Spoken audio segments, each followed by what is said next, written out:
Hi guys, welcome to my new vlog. कैसे हैं आप लोग? आई होप कि आप लोग भी अच्छे होंगे। तो आज हमारे स्टूडियो में गॉड एंजल डेविल्स की हीरोइन डबिंग करने के लिए आई हुई है।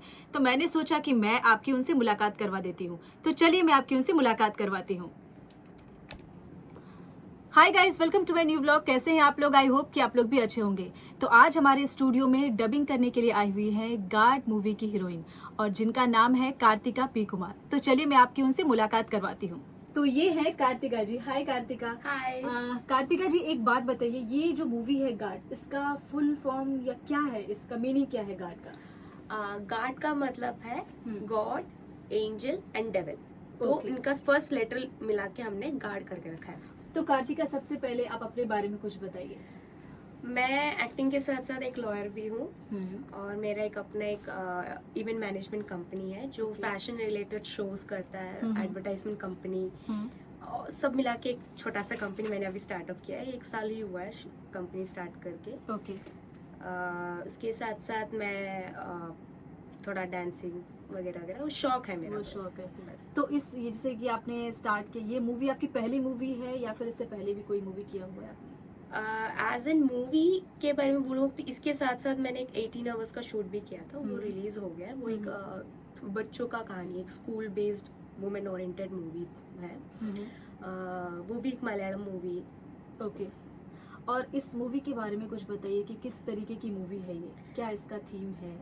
अच्छा, ये मूवी कम्प्लीटली वुमेन ओरिएंटेड है। मतलब एक लड़की की जिंदगी में क्या क्या होता है या फिर क्या क्या नहीं होना चाहिए, Okay. उसके बेस में ये मूवी बनाया गया है। और इस मूवी का जो किरदार है जो मैं निभा रही हूँ, वैष्णवी, उसकी लाइफ में क्या क्या होता है, वो कहीं फंस जाती है, वहाँ से कैसे निकलती है, उसके बारे में पूरा मूवी स्टोरी तो मैं अभी नहीं बता सकती, लेकिन बिल्कुल कम्प्लीटली एक लड़की का, एक गर्ल्स का एक वुमेन एम्पावरमेंट या फिर मतलब बोल्डनेस होना चाहिए, कैसे जीना चाहिए, कैसे उनका क्या क्या स्ट्रगल होता है लाइफ में।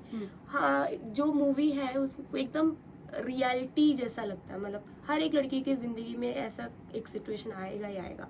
तो ऐसा क्यों, जैसे आप बोल रहे हो कि हर एक लड़की की जिंदगी में ऐसा सिचुएशन आता है, तो क्या मतलब लड़कों की जिंदगी में ऐसा नहीं आता है? सिर्फ लड़कियों की ही जिंदगी में ऐसा नहीं, क्यों देखो, आता है? लड़कियों की जिंदगी में बहुत फर्क है कि मतलब हमें बाहर से भी अंदर से भी कहीं से हमेशा हमें केयरफुल होना चाहिए।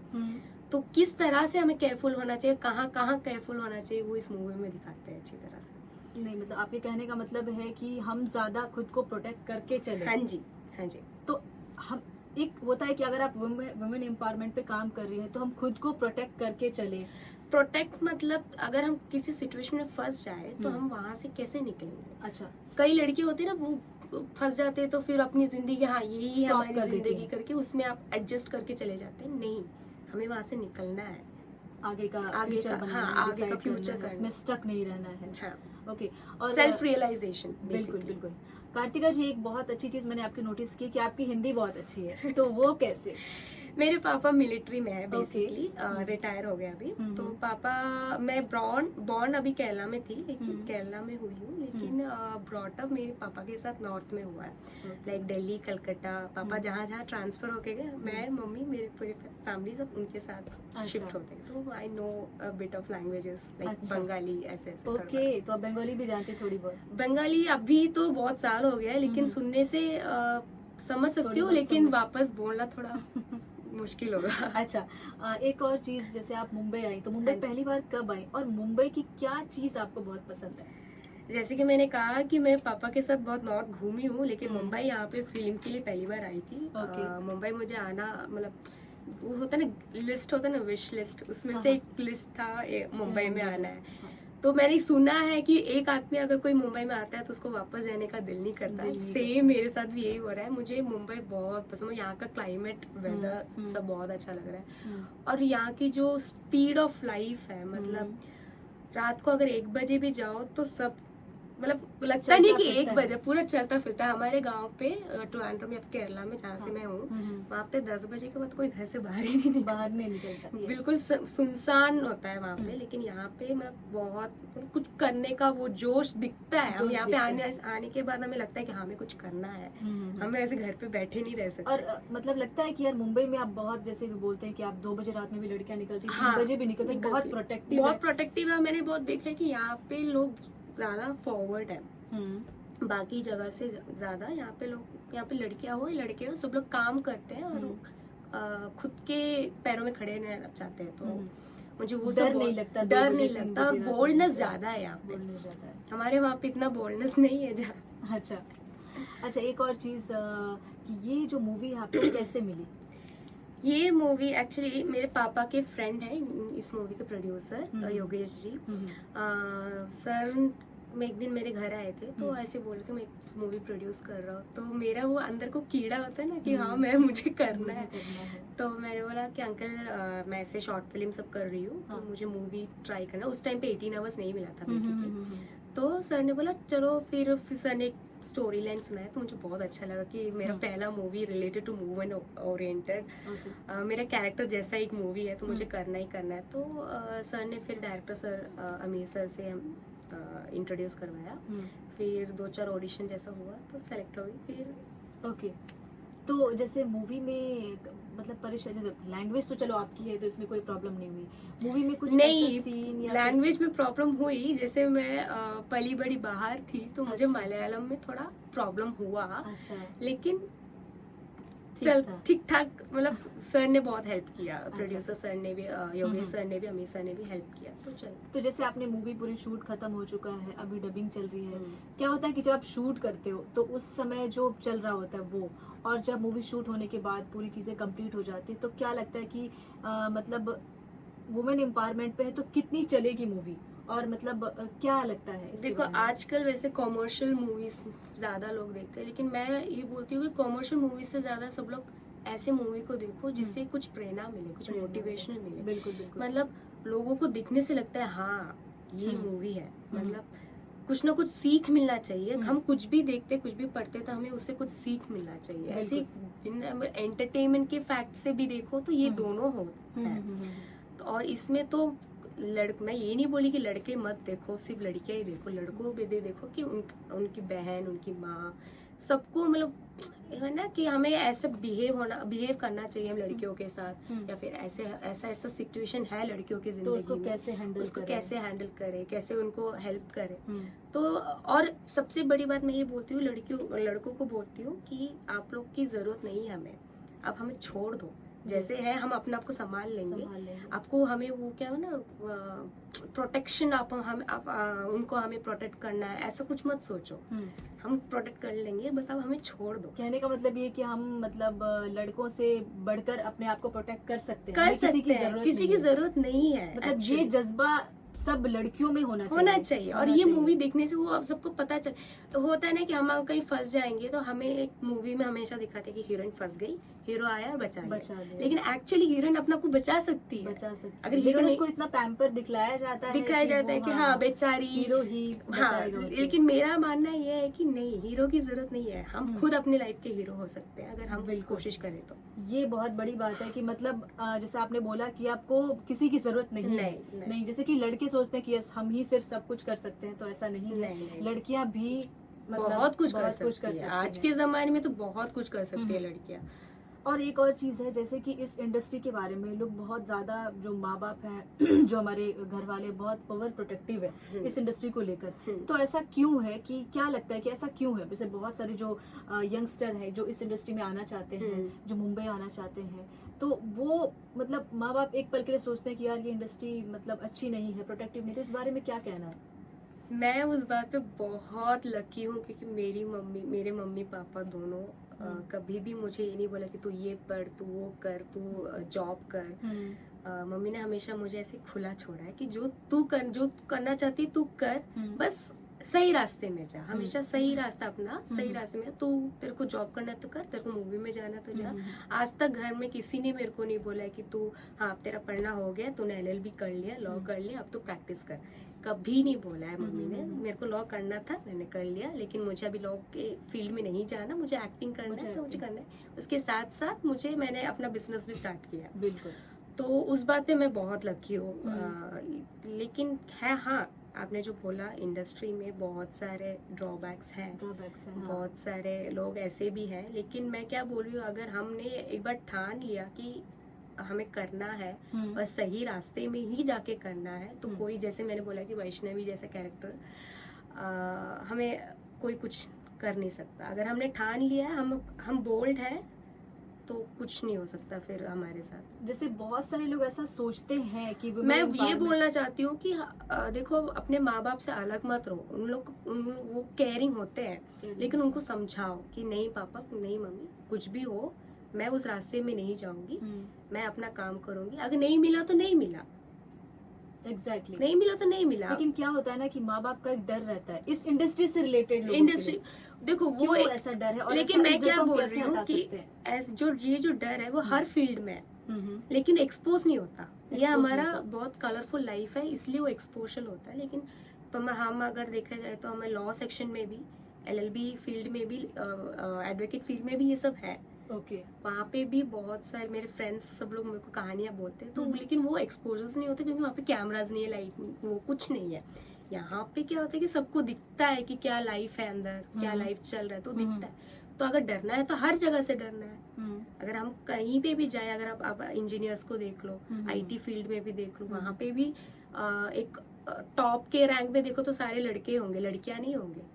तो वो डरना तो हर जगह से डरना है, वो डर को छोड़ो और आगे बढ़ो, अपने बच्चों पर विश्वास रखो और क्या बोले, आगे बढ़ते रहो। आगे बढ़ते मतलब कुछ सपोर्ट माँ बाप के सपोर्ट करना पड़ेगा, क्योंकि अगर पीछे से अगर एक स्ट्रेंथ नहीं मिलेगा तो लड़के आगे कैसे बढ़ेंगे। बिल्कुल। अच्छा, वैष्णवी का कुछ एक छोटा सा डायलॉग जो आपको याद हो, या उसका एक ऐसा सीन जिसमें आपको थोड़ी बहुत मतलब मजा आया हो, या फिर बहुत दिक्कत हुई, कुछ ऐसा लम्हा है? मुझे इस पूरे मूवी में सबसे डिफिकल्ट सीन था हमारा क्लाइमैक्स सीन, जो मैं पूरा इलैबोरेट करके तो नहीं बोल सकती, लेकिन उस सीन पे मुझे बहुत मार पड़ी। मतलब सीन ही था, फाइट सीन जैसा ही था, लेकिन क्या हुआ कि हमने जब एक्ट किया, जो मेरे ऑपोजिट जो थी, उसने जो मारा तो मुझे ओरिजिनली मिला, जो लाटे पड़े मुझे ओरिजिनली लाटे पड़े। तो उसमें एक सीन भी है, एक सिगरेट का सीन, वो भी मुझे ओरिजिनली लगा। तो वो सीन, और वो हमने वो धारावी में किया था। तो धारावी में वो एक स्लम एरिया में किया था। तो हम लोग मैं जहाँ से आई हूँ वहाँ पे, मतलब मैंने आज तक जमीन पे भी मैं लेटी नहीं हूँ, लेकिन धारावी में लिटरली ड्रेनेज के साथ मैं वहाँ पे लेटी हूँ। वहाँ पे इतने गंदे गंदे स्मेल है, तो मुझे 2-3 दिन तक मैं सोई नहीं। मतलब वो स्मेल, वो बहुत डरावना था। धारावी आपको पता है वैसे तो बहुत डरावना। तो वहाँ पे वो जो सीन्स लेना था, वो मुझे बहुत लाइक, मैं डर रही थी वहाँ पे। लेने से नहीं डर रही थी, वहाँ पे वो बहुत अनहाइजीनिक था। तो मुझे वो बहुत क्या एक हसीन लम्हे में ऐड हो गया कि ऐसा। हाँ, लेकिन उस टाइम पे तो मुझे बहुत घिन आ रहा था, लेकिन बाद में जब सोचती मैंने किया, मतलब मुझे अंदर से अपने आप को प्राउड फील होता है, यस मैंने ये सब किया है। बिल्कुल। और वो सीन मुझे, और उसके अलावा मुझे एक सीन यहाँ पे इस मूवी पे मुझे और सबसे अच्छा लगा कि हाँ, एक और सीन था गोवा में। गोवा सीन्स मुझे बहुत पसंद है, ट्रैवल बेस्ड स्टोरी है, तो गोवा में भी बहुत अच्छा हमने पब सब गए, तो वहाँ पे अच्छा एक्सपीरियंस था। तो कार्तिका जी, जैसे कि आपने बताया कि आपने 2 मलयालम मूवी कर ली है, तो आपका, जैसे आपकी हिंदी भी अच्छी है, तो आप बॉलीवुड में ट्राई नहीं करना चाहती हैं? ट्राई तो करना चाहती हूँ, लेकिन मैंने बोला ना कि मैं एक बहुत चूजी हूँ। अच्छा। मतलब मैं ऐसे कोई मूवी नहीं करना चाहती, मैं वो मूवी करना चाहती हूँ कि वो स्टैम्प लगे, मतलब क्या बोलूं, कि लोग बोले क्या मूवी है, मूवी हाँ, मतलब मेमोरेबल हो। कॉमर्शियल भी करना चाहती हूँ, लेकिन अभी मैं अपने एक्टिंग पे ज्यादा ध्यान देना चाहती हूँ। और कॉमर्शियल में उतना एक्टिंग होना चाहिए, मतलब है, लेकिन फिर भी वो लड़कियों को या फिर गर्ल्स को हाईलाइट नहीं होता वहाँ पे, तो मैं ऐसा कुछ मूवी करना चाहती हूँ जो गर्ल्स को हाईलाइट करे, जो गर्ल्स को आगे बढ़ाए। ओके, तो कहने का मतलब है कि आप वुमेन एम्पावरमेंट पे बहुत ज्यादा फोकस करती हाँ हैं। जी, हाँ जी। आपने कुछ ऐसा काम किया है, जैसे कि आप बताएं कि आप दोनों मूवीज जो आपको मिली कुछ ऐसे ही मिली, हाँ जी। तो कुछ आपने अपने रियल लाइफ में कुछ ऐसा किया है जो आपको लगता है कि हाँ मैंने ऐसा किया है लड़कियों के लिए, या फिर जैसे आप उनको सपोर्ट करती हैं? जैसे मैं तो खुद लड़कियों को बहुत सपोर्ट करती हूँ, बहुत ज्यादा, क्योंकि एक्चुअली करना भी चाहिए। तो आपने कुछ किया मैं है? एक्चुअली छोटे छोटे इंसिडेंट्स होते हैं ना मेरे फ्रेंड्स के बीच या फिर हम्म। कुछ होता है लड़कियों के साथ, मैं उनको पीछे नहीं हटती, मैं आगे बैठ के मतलब आके खड़ी होके फाइट करती हूँ उनके लिए। मेरे एक फ्रेंड का एक इंसिडेंट था कि उसको एक लड़का टॉर्चर कर रहा था पीछे, क्या बोलते हैं उसको, स्टॉक कर रहा था, और मैंने उसको हेल्प किया तो वो लड़का मुझे स्टॉक करने लग गया, तो मैंने Okay. पुलिस कंप्लेन किया। तो उसमें मतलब बहुत इश्यूज हुआ था, तो मम्मी ने, लेकिन मैं उस बात पे भी बहुत प्राउड हूँ कि मेरी मम्मी ने नहीं बोला कि तू क्यों पढ़ रही है, तेरा काम थोड़ना है, तू क्यों घुस रही है। मम्मी ने बोला नहीं तू अच्छा कर रही है, तू कर। तो वैसा मैं मतलब मैं करना चाहती हूँ, जब अगर मौका मिले तो मैं जरूर लड़कियों के लिए खड़ी रहूंगी। ओके, ये बहुत अच्छी बात है। और लास्ट में मैं एक चीज़ और जानना चाहूँगी कि अभी जैसे आपने बताया कि आप लॉयर भी हैं, तो अभी आपने मूवीज़ की डबिंग करने के बाद आप यहाँ से रिटर्न अपने घर केरला चली जाएंगी, तो मतलब वहाँ पर आप लॉयर का काम कर रही हैं या फिर जैसे आपने इवेंट मैनेजमेंट भी कर रही हैं? लॉयर तो मैं बेसिकली, मैं एजुकेशन वाइज तो मैं लॉयर ही हूँ, लेकिन प्रैक्टिस करने का कोई इरादा नहीं है। अगर कुछ काम ना बना तो मैं वो लीगल एडवाइजर या फिर बैंक में लीगल पोस्ट की तरह जाना चाहती हूँ वो, लेकिन ऐसे रखा है, अगर कुछ ना हुआ तो ये है बैकअप प्लान की तरह रखा है। लेकिन उससे ज्यादा मैं इंटरेस्टेड इवेंट मैनेजमेंट कंपनी में हूँ, क्योंकि मैं जब कॉलेज में थी, स्कूल में थी, स्कूल सारा जो भी इवेंट्स होता था मैं ही संभालती थी वहाँ पे। स्कूल पे मैं स्पोर्ट्स कैप्टन थी, और कॉलेज में मैं इवेंट मैनेजमेंट कंपनी, एक हमारे वहाँ पे एक तो होता है, एक क्लब होता है, तो उसमें मैं हेड थी। तो मेरा फोकस वो इवेंट मैनेजमेंट में ज्यादा है। तो हमारा जो कंपनी है वो एडवर्टाइजमेंट भी करता है, सो मैं उस फील्ड में भी हूँ। तो ओके, कार्तिका आपसे बात करके बहुत अच्छा लगा। लास्ट में आप अपने फैंस को मलयालम में कुछ कहना चाहेंगे, क्योंकि वैसे मैं तो नहीं जानती हूँ, लेकिन कुछ ऐसी जो आपके फैंस को मलयालम में क्या बोलूँ अब, लाइव मलयालम में क्या बोलूँ अब, मैं इनको कैसे पता चलेगा कि मैं क्या बोल रही हूँ? मतलब आप बोलिए, हम उसको हिंदी में बता देंगे कि आप ये कहना चाह रही हैं। ഈ മൂവി ഗേൾസിന് വേണ്ടി മാത്രമല്ല, ബോയ്സും ഈ മൂവി കാണേണ്ടതാണ്. ഈ മൂവിയെ പറ്റി പറയുകയാണെങ്കിൽ, മൂവിയിൽ ഒരു പെണ്ണിൻ്റെ ജീവിതം എങ്ങനെയാണ് സർവൈവ് ചെയ്യണത്, പെണ്ണുങ്ങൾ എങ്ങനെയാണ് സർവൈവ് ചെയ്യേണ്ടത്, അല്ലെങ്കിൽ how the girl should be എന്നാണ് ഈ മൂവിയിൽ പറയണത്. സോ എല്ലാവരും ഈ മൂവി കാണുക, സപ്പോർട്ട് ചെയ്യുക. Thank you. देखिए, मैं मतलब इतना तो नहीं समझ पाई, लेकिन मुझे इतना पता चला है कि ये कहना चाह रही है कि इस मूवी को सपोर्ट कीजिए, एंड ये मूवी वुमेन एम्पावरमेंट पे है, एंड किस तरीके से उसने सर्वाइव किया है उसके बारे में नहीं, किस तरह से लड़कियां सर्वाइव करना चाहती है। बहुत अच्छी बात है, मुझे बहुत अच्छा लगा। मैं एक और बात बताना चाहती हूँ मलयालम में. देखो, നിങ്ങൾ എല്ലാവരും നിക്കി ബ്ലോഗ് എന്ന് പറഞ്ഞൊരു യൂട്യൂബ് ചാനലിനെ സബ്സ്ക്രൈബ് ചെയ്യണം, ഷെയർ ചെയ്യണം, ലൈക്ക് ചെയ്യണം, കമന്റ് ചെയ്യണം. പ്രത്യേകിച്ച് ഈ വ്ളോഗിന്, ഈ എപ്പിസോഡിന് പ്രത്യേകിച്ച് വ്ളോഗിന് ലൈക്ക് ചെയ്യണം, ഷെയർ ചെയ്യണം, കമന്റ് ചെയ്യണം. എന്തെങ്കിലും ഉണ്ടെങ്കിൽ ചോദിച്ചോളൂ. Thank you Kartika, nice talking to you. Thank you.